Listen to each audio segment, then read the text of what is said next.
कवना नगरिया से आइले बरतिया हो। कवना नगरिया भैले सोर सुन बाबा हो। कवना नगरिया भैले सोर सुन बाबा हो। कि अवध नगरिया से आइले बरतिया हो। अवध नगरिया से आइले बरतिया हो। मिथिला नगरिया भैले सोर सुन बाबा हो। मिथिला नगरिया भैले सोर सुन बाबा हो।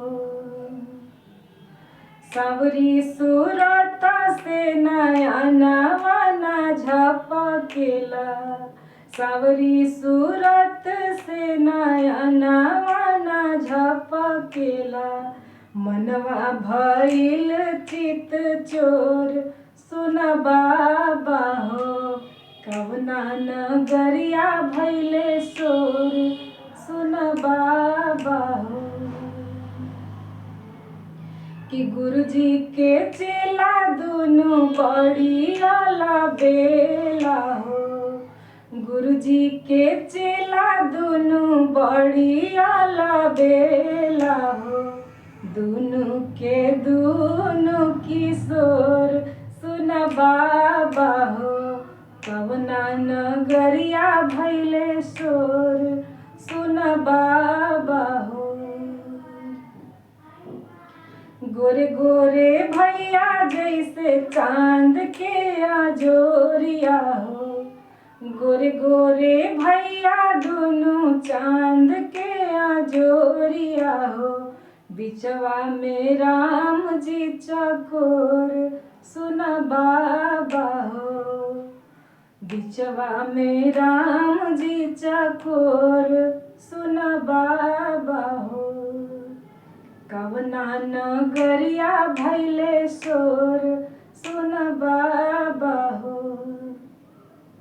तन पे पीतांबर दुल्हा पाँव में महावर हो।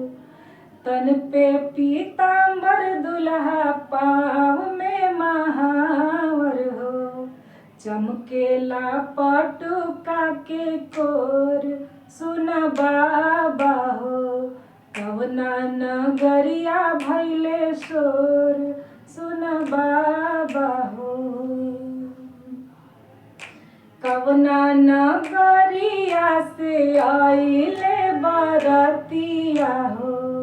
कवना नगरिया भैले सोर सुन बाबा हो। कवना नगरिया भैले सोर सुन बाबा हो। कि अवध नगरिया से आइले बरतिया हो। अवध नगरिया से आइले बरतिया हो। मिथिला नगरिया भैले सोर सुन बाबा हो। मिथिला नगरिया भैले सोर सुन बाबा हो।